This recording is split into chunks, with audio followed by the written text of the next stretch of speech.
ఒకప్పుడు ఒక చిన్న అందమైన ఊరు ఉండేది. ఆ ఊరు చాలా రంగురంగులుగా ఉండేది. ఇళ్ల గోడలు నీలం, పసుపు, గులాబీ రంగుల్లో మెరిసేవి. చెట్లు పచ్చగా ఉండేవి. పూల మొక్కలు ఎరుపు, తెలుపు, ఊదా రంగులతో కళకళలాడేవి. ఉదయం సూర్యుడు ఉదయించగానే ఊరంతా బంగారు వెలుగులతో మెరిసిపోయేది. ఆ ఊరిలో సిరి అనే చిన్నారి ఉండేది. ఆమె చాలా ఆనందంగా ఉండేది. ప్రతిరోజు ఉదయం లేచి ఊరంతా చూసి, మన ఊరు ఎంత అందంగా ఉందో అని నవ్వేది. పిల్లలందరూ బయట ఆడుకుంటూ, పాటలు పాడుకుంటూ సంతోషంగా గడిపేవారు. ఊరంతా నవ్వులతో నిండిపోయి ఉండేది.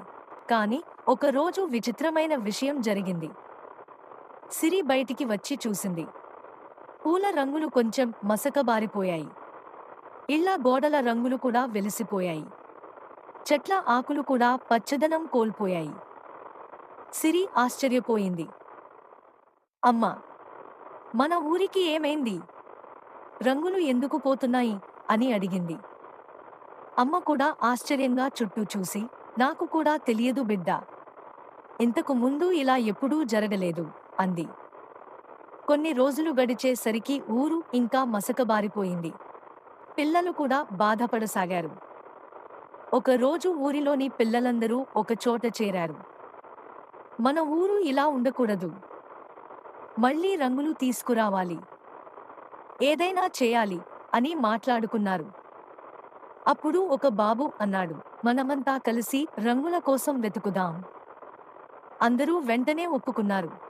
పిల్లలు ఊరంతా వెతకడం ప్రారంభించారు. చెట్ల వెనుక చూశారు. బావి దగ్గర వెతికారు. పూల తోటలో చూశారు. పాత ఇళ్ల వెనుక కూడా వెతికారు. కాని రంగులు ఎక్కడా కనిపించలేదు. అప్పుడే సిరి ఒక పాత గోదాం దగ్గరకు వెళ్ళింది. అక్కడ ఒక మూలలో దుమ్ముతో కప్పబడి ఉన్న పాత పెయింట్ బాక్స్ కనిపించింది. అయ్యో, ఇదేమిటి అని ఆశ్చర్యపోయింది. పిల్లలందరూ అక్కడికి పరుగెత్తుకొచ్చారు. బాక్స్ తెరిచి చూడగా లోపల పాత రంగుల డబ్బాలు, బ్రష్లు కనిపించాయి. వాటి మధ్యలో ఒక చిన్న కాగితం కూడా ఉంది. సిరి ఆ కాగితాన్ని తీసి చదివింది. దానిపై ఇలా రాసి ఉంది, మనుషులు అందాన్ని గమనించడం మానేసినప్పుడు రంగులు నిద్రపోతాయి. అందరూ నిశ్శబ్దంగా ఒకరినొకరు చూసుకున్నారు. ఒక చిన్న అమ్మాయి అడిగింది, అంటే రంగులు నిజంగానే పోయాయా?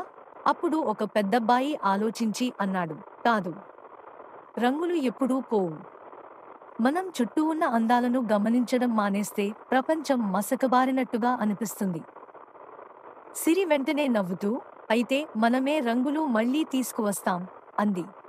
అందరూ ఉత్సాహంగా పని ప్రారంభించారు. కొంతమంది పిల్లలు గోడలపై పూల చిత్రాలు వేశారు. మరికొందరు రాళ్లపై రంగులు పూశారు. ఒక బాబు చెక్క బల్లపై చిన్న సూర్యుడిని గీశాడు.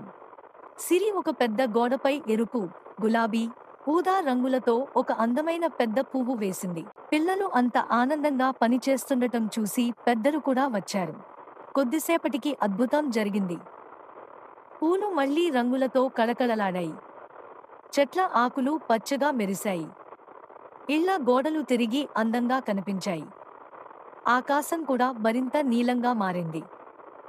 పక్షులు చెట్లపై కూర్చుని కూతలు పెట్టాయి. పిల్లలు చప్పట్లు కొట్టారు.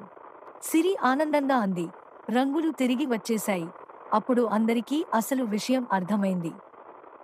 ఆ రోజు నుంచి పిల్లలు ప్రతి చిన్న అందాన్ని గమనించడం ప్రారంభించారు. పువ్వు, ఆకు, గాలి, ఆకాశం, చిరునవ్వు. ఊరు మళ్లీ ఆనందంతో, ప్రేమతో, రంగులతో నిండిపోయింది. నీతి: మన చుట్టూ ఉన్న అందాన్ని గమనించి ప్రేమగా చూసుకుంటే జీవితం ఎప్పుడూ రంగులతో నిండిపోతుంది.